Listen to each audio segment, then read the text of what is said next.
My step-parents blamed me for my parents' divorce. I have wanted to share this story of entitlement for a long time, so here goes. When I was 7 years old, my parents got divorced because my dad M65 had an affair with EPF60. Because my dad picked EP, she felt like she was untouchable when it came to us. She would accuse my mom of turning us against our dad. When we wound up homeless that same year, she and my dad refused to help because we can't afford it. That same year they renovated the house my dad won in the divorce and bought 2 new cars, but that's another story. By the time I was 9, we barely saw our dad in person, and because of that I would call every day to share what was going on because I didn't understand why he wasn't around. One day I called him and told him I missed him. That was it, a 9-year-old telling her dad she missed him. EP decided I was in the wrong and decided to call me immediately and scream at me, calling me a brat and telling me that it was that kind of behavior that caused my parents to get divorced. She told me I was an ungrateful bitch and how dare I make him feel badly for being an over-the-road trucker. To be clear, I hadn't said anything else. I was in tears when my mom came out to see what was going on. To be clear, my mom was livid. She yelled at EP, who said she's my stepdaughter, I can say whatever I want, she needs to know her place, it's called parenting. This wasn't even the worst incident of her parenting. I am no contact now and they both think I am wrong because they didn't do anything and they are my parents, so I should do as they say. Nah, I'll stick with my mom, thanks. I have more stories, but this one has stuck with me my entire life and I felt the need to share it. I told my entitled grandmother it is a little too late for a grandmother-granddaughter relationship. I, 26 female at that time in 2021, have only a living paternal grandmother, 90 female. Growing up I tried to bond and form any form of emotional connection, but it only caused me to not be related to her by blood. I would get compared to her favorite grandchildren. She would constantly abuse me emotionally, told me constantly that I was the black sheep of the family, and told me I wasn't going to succeed in life, which is why I tried to unalive myself because she motivated them most of the time. The last straw for me was when my older brother died. He was 25 male, and told my grieving parents that another filthy soul out of this world. My brother was an innocent soul that was killed off for only eating in a fast food restaurant, and I snapped at her, telling her the day your funeral comes I'll probably wear the brightest red dress I have in my closet, because I'll never mourn your loss. On the contrary, I'll celebrate when that happens. This happened in 2014. Since then, at every family event, I would avoid her or pretend she doesn't exist. Hell, I would even skip going to her birthday parties.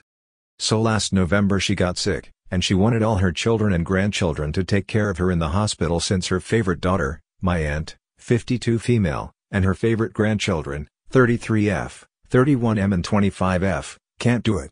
She said this to my dad over the phone and I told her sorry, but my grandparents died in 2004 and 2012, and I don't have any other grandparents since I am not a granddaughter to my last living grandparent. She started to cry, more like manipulate, and told me that I am her granddaughter and this could be a good moment to bond and mend our relationship. I said to her, now I am your granddaughter? I needed you for 26 years, but in those 26 years you broke me emotionally, and I can't since I study and work, plus there is no relationship to save. I hung up from my father before she could say anything. I've been told I am a horrible human being for what I've said to her, but I don't feel sorry at all for her. I mean, she dug her own grave, now she can go and lie in it for all I care. That's karma for you. My dad expected my brother, sister and I to take care of him. My dad was abusive toward all of us 3, especially me after I was outed. We grew up terrified of him and the things he might find out about us, and we all at some point in our childhood suffered from severe mental illness, that he did not help with, at one point telling me he wished I'd succeeded after I tried to kill myself. He was / horribly homophobic, so God blessed him with 3 queer children. He also organized for some very awful things to happen to us that I won't go into detail about here. We all moved out of the country to get away from him and made no effort to maintain any contact, although he does have my email address. Just recently, my dad emailed me, evidently, having finally figured out how that works. He said that, as he has just turned 70, he wants us to make plans to go and look after him in the next few years, as now it's apparently our turn, as if failing to parent your children is a privilege for them that they have to pay back. Another reason is it's not like any of you have children or are married anyway. He listed all 3 of our names, clearly not knowing that my brother died 5 years ago. He was invited to the funeral, didn't show up, he had a daughter, and that I adopted that daughter with my wife. I replied with, fuck off. My mom has been trying to get rid of my husband and acting like she's the victim. I, 22F, have been married to my husband, 37 meters, for 4 years. Yes, I married a man in his 30s when I was 18. No, I was not groomed. It was more of a strangers with benefits relationship at first. We didn't really know our ages. We knew that we had an age gap between us, but we didn't know how big it was. When we found out the correct age, I was already pregnant, so we both decided to say skip it. We made it this far. Why not see it to the end? He's big, sweet, adorable. He's amazing with our daughter and he takes really good care of me. I couldn't have asked for a better husband. My mom hates my husband, but not for the reasons you think. They went to high school together. This town is small as hell. Everybody knows everybody, and apparently how she acted back then is the same as how she acts now. She was a spoiled brat that cried when she didn't get her way. Hell, I have a memory of her throwing a tantrum like a child in a mall because my granddad wouldn't buy her the purse she wanted. She used to fight me and my siblings for our grandparents' attention all the time. My mother was in her teens when she had me, but that didn't stop her from controlling my siblings and I. We were her puppets throughout our childhood. Also, she was / a massive manipulator. That's why my mom hates my husband. She keeps trying to control me and my husband standing in a way of that. It took me watching my mother-in-law interact with my husband and his siblings to realize, ooh. So this is how a mother should treat their children. My mom keeps trying to separate me from him. She has been trying everything in the book to get me to leave my husband, from lying about him to making everything he does towards me a big deal. The lies that my mom told about my husband range from very hilarious to just downright infuriating. One time my mom told me that someone sent her screenshots of my husband's conversation with his supposed mistress. Why would an anonymous person send my mom, his mother-in-law, screenshots of someone else's conversation instead of his wife? Telling me that she overheard my husband said that he didn't love my daughter and I, that he's only using me for sex, which is something that we barely have. She planted small lace underwear underneath the living room couch. When I found it, I didn't immediately blame my husband. My mom wanted me to blame my husband, but I didn't. My mom thanks my husband for being aggressive / controlling with me. My husband is 6 feet 8 inches 300 BL pure muscle, but he's a golden retriever in a human's body. He's a man-child. He is always happy, very energetic and is just a sweetie. My husband loves to pick me and our daughter up then slam us on the mattress. We think it's fun. Or, on a really special occasion, if I'm lying down he will come up and lay his full body weight on me. She thinks that a husband shouldn't do such things. That they should treat their families like a delicate flower wrapped up in a pillow. She even told me that he was holding me captive because sometimes he would body block the door frame. I love when my husband acts like that because when he's not acting immature, that means he's stressed or depressed. So when my husband slams us against the mattress, that means he's okay and that's okay with me. Also food. That my husband is controlling my eating. I am intolerant to mostly all animal products. My husband realizes that I always get sick when I eat cheese or chicken, so he stops really bringing it into the house. My mom thinks that my husband is controlling my eating because if he really loved you he would let you eat what you want. He's going to starve you to death, not minding the fact that my acne cleared up, and I don't sound like a baby elephant when blow my nose in the morning. But no, my husband is starving me and he is definitely not worrying about my health. Then it's the fear-mongering. My husband has a history of violence and my mom keeps using his history to try and put fear into me. Like I said above, my parents and my husband went to high school together. My mom told me all the times she witnessed my husband get arrested or be dragged into the principal's office for beating a kid. My husband was in the same gang with my dad, so he was a violent delinquent.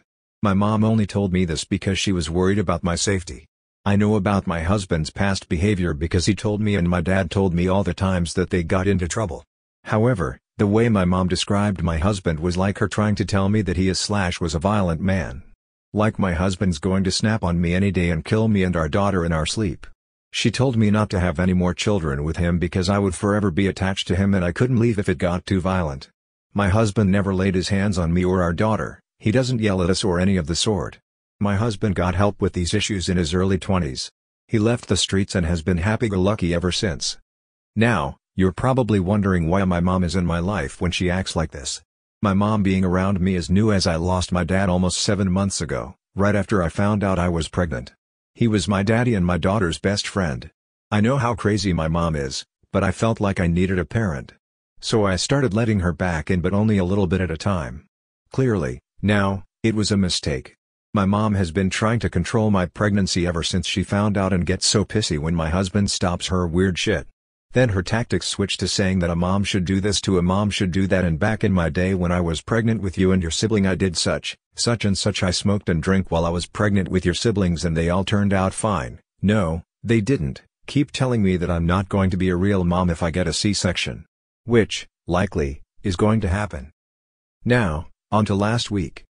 My leg just gave out and I went tumbling down the stairs. The worst pain in my life, and I pushed out my daughter's fat ass head. Edit. Apparently people is confused by that sentence. What I meant by that was giving birth to my 4-year-old daughter was very painful, but falling down the stairs and breaking my leg was worse. My mom was freaking out while my husband was trying to find a good way to pick me up without hurting me. Luckily my daughter was at my mother-in-law's. So I was on the couch in pain, worrying that I might lose my children. My husband went in the room to get his stuff together to take me to the hospital, leaving me alone with my mom. She got evil. She was controlling back in my childhood, but this is the messed up thing she has done to me. She told me to get up and that I should just walk off the pain. That I'm a mother and that I need to start powering through. I told her that I couldn't move, that my arm and leg hurt. Then that woman proceeded to grab me by the mess up arm and try to make me stand up. I was on the ground from the pain and I couldn't stand up, so she started to basically drag me. I have never seen my husband angry before, but he pushed her away and gave her this terrifying face. He picked me up to take me to the car, while my mom was trying to argue with him. So I got to the hospital in excruciating pain, while freaking the hell out. My husband eventually had to go back home. When he went back to the house my mom was still there and tried to pick a fight with him. According to my husband things got physical because my mom went into great detail of how he's abusing my daughter and that she might not have proof but she's going to prove it. He almost hit my mom but he restrained himself and only left a bruise from where he grabbed her. To be honest, I would have slapped the shit out of that woman. I'm back home now and everything has gone to chaos. My mom used the altercation she had with my husband to her benefit, saying that he assaulted her and that my accident wasn't an accident. This is the worst experience I have ever had, mostly because I'm now dealing with flying monkeys. Questioning my love for my mom, because how can I be okay standing by my husband? I fell down the stairs. I even could have lost my kids and my mom is doing this shit. There are a lot of people who believe my mom's story and a few who don't. I try to talk to people and tell them the truth about what really happened, but they aren't listening to me. Now my husband is being harassed. People calling him a woman beater and boss. Someone scratched up his car and popped the tires. He is sad. He is trying to act all happy like he usually does, but I know when he's faking a smile. And my daughter is very confused. She doesn't know what's going on. I don't know how to explain why daddy's car is all messed up or why she's not allowed to see grandma. We haven't left the house, answered our phones or answered the door because people won't leave us alone. I could have avoided all of this if I just never let that woman back in. This is on me. Now what have I gone through in the past week? 1. We explained to my daughter in a kid-friendly way what grandma has done and why she can't see her. Grandma had lied about daddy and grandma made daddy and mommy sad. My daughter doesn't really get it but she is okay with not seeing grandma. 2. The police showed up. They were doing a wellness check because apparently no one has heard from me in a while. Then one of them had the brightest question and asked me why haven't I called my mother recently. She's worried about me. I haven't called my mother recently cause, you know, she telling everybody and their goddamn mama that my husband pushed me down the fucking stairs. Then a few days after they showed up again but this time with the activation that my husband is abusing us. To be honest I snapped. Nothing but angry tears and angry swearing came out of me. I was just so tired I just wanted to be left alone with my family. 3. I decide to make an internet post telling people that I'm tired of them, family, friends, flying monkeys, harassing my family, attacking my husband and believing my mother's stupid lies. I get it. They are worried about me and I'm fine with that, but I don't appreciate that they believed my mother and refused to even listen to me. I just wanted them to stop. They didn't stop, they got worse. However, an hour after I made that post my grandfather came to talk to me. He told me that he knows his daughter is crazy and he would do anything in his power to make this better. I don't know exactly what my grandfather did but the mob has stopped. You all don't know how relieved I am. They are still trying to contact me just to talk and have a meeting with me but now I can cut on my phone without it blowing up with messages. Update. I have been stuck in this house since I broke my leg. I've been getting tired of being here so I asked my brother-in-law and sister-in-law, they have been taking care of me when my husband goes to work, to take me out. They were hesitant at first but eventually they popped me and my daughter into the van and we surprised my husband at work with food. The incident with my husband's car made us realize that our house wasn't safe so we invested in security. As I was eating tacos with my family I got a notification for my security and what do you know, it was my mom. I have been ignoring her calls and text messages and that's a new deadly sin apparently. My mom started banging on the door with my little sister screaming that she knows I'm in there and that monster, my husband, is trying to take me and her grandbaby away. We were watching my mom throw a tantrum at the front door for a good solid minute because it was funny. But when my sister was ready to throw a rock through our window to get inside our house, that's when we decided to address them. We told them to get off of our property, that I don't want to see my sister and especially not my mom. And that's me talking, not my husband.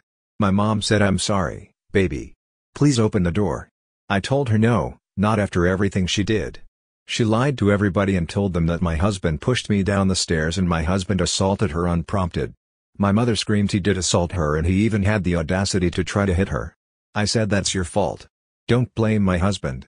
What you said was disgusting and if I was him I would have bitch slapped you." My mother told me that I could not talk to her like that. That she is my mom and her DNA runs through my veins. I told her that my dad's DNA also runs through my veins as well and his DNA in me wants to beat your face in with a sock full of pennies. That caused my mom to go into a frenzy, so we called the cops and told them that there were 2 people at our house. That we already told them to leave but they refused to. When police got there they took my sister and my mom to talk with them for a little bit and then one cop came up to the house to try to talk to us. We talked to them through the security camera and explained that we don't know those people. You know, like a liar, no matter how much they claim to be my mother/sister, we don't know them. They're strangers. Eventually they left and we waited for a while to go back home, just in case my family was secretly waiting for me in the shadows of something. My mom did try to go on another social media rant saying that my husband is keeping me captive and shit, but luckily my grandfather shut that down. Update. Yesterday. That paragraph above this happened a few days ago and I tried to post it, but my account wasn't old enough. However, my mom showed me back up to the house yesterday. I was asleep when it happened but my husband, my brother-in-laws, my sister-in-law and the security camera explained it to me. My in-laws were on the porch when my mom pulled up. She just wanted to see me for sure I was alive. My brother-in-laws and sister-in-law didn't let her in the house and threatened to call the police. Mom accused them of helping my husband abuse my daughter and I. My husband came out and he started arguing with my mom as well. She kept calling him the usual rapist, abuser, Nazi. Hey! That one was new. While everyone was distracted, one of my brother-in-law went inside of the house, went through the back door, went around the house, grabbed the garden hose, dragged it to the front and then proceeded to spray my mother down with the garden hose. My mom tries to get away but she keeps flipping on the grass. Then my brother-in-law passed the hose to my husband and then he kept spraying her. My husband chased my mom with the hose, right to her car. And he didn't stop spraying. I'm pretty sure he got water in her car. He had the biggest smile during and after the hosing. I bet it felt good. Entitled Mother gets mad when I tell her that she can't walk her daughter at a private property. My 22F cousin, 22F, and her family have a beautiful property. Her mom would babysit me during the summer so I basically grew up there. There are 3 houses with all of her dad's close family living there which surrounds a big pond. There is a small boat dock, a tennis court and a pavilion. It's surrounded by forest except for the entrance. It is a totally private property, which means that they have big signs at the front of the entrance that says no trespassing. There is also another street sign halfway down the road that says no trespassing. Her and her family get really annoyed when random people come walking down their property and just ignore the signs. To get to the property, you have to go down a sorta long road that goes past a few buildings. When you first turn into the road there is a Wawa. Americans who live in these states, let me know if you know what that is. It's a deli shop, convenience store that has amazing food and coffee, a small strip mall and an apartment complex. I lived in that complex for about a year, which is when this took place. Sorry about the long description, I just hope that this will give you a good enough picture of the area. Now on to the story. When I moved into that apartment complex I asked my cousin if I could walk my dog around her property. She of course gave me permission. One day after I was done walking my dog around the pond, I was leaving through the front gates which again had the no trespassing signs. I saw this random woman walking with her young daughter down towards the entrance who I have never seen before. I politely asked her if she knew the family who lived there and she said no. I then pointed at the big sign and I said sorry, it says no trespassing. She then gave me an annoyed face and said well you were just on their property and I replied yes I was, and I know the family. I am related to them and they gave me permission to go down there. She said well my daughter wants to go down there, are you saying that she can explore? I replied if it means that you are trespassing, then yes, I am saying that you and your daughter can't go exploring there. She finally gave out a big, Annoyed Huffin turned to her daughter and said, in a very rude tone, "Sorry honey, this lady won't let us go down there," and they finally turned around and started walking back. I felt like it would be awkward if I started to walk behind them back to my apartment, so I turned around and just walked my dog around the pond one more time and then left after that. The next day I was with my cousin and I told her about the entitled mom and she thanked me. She said how annoyed she gets when random people show up. I can relate because I also have a property with no trespassing signs yet people still walk down it. Honestly, it's probably the most ignored street sign in America.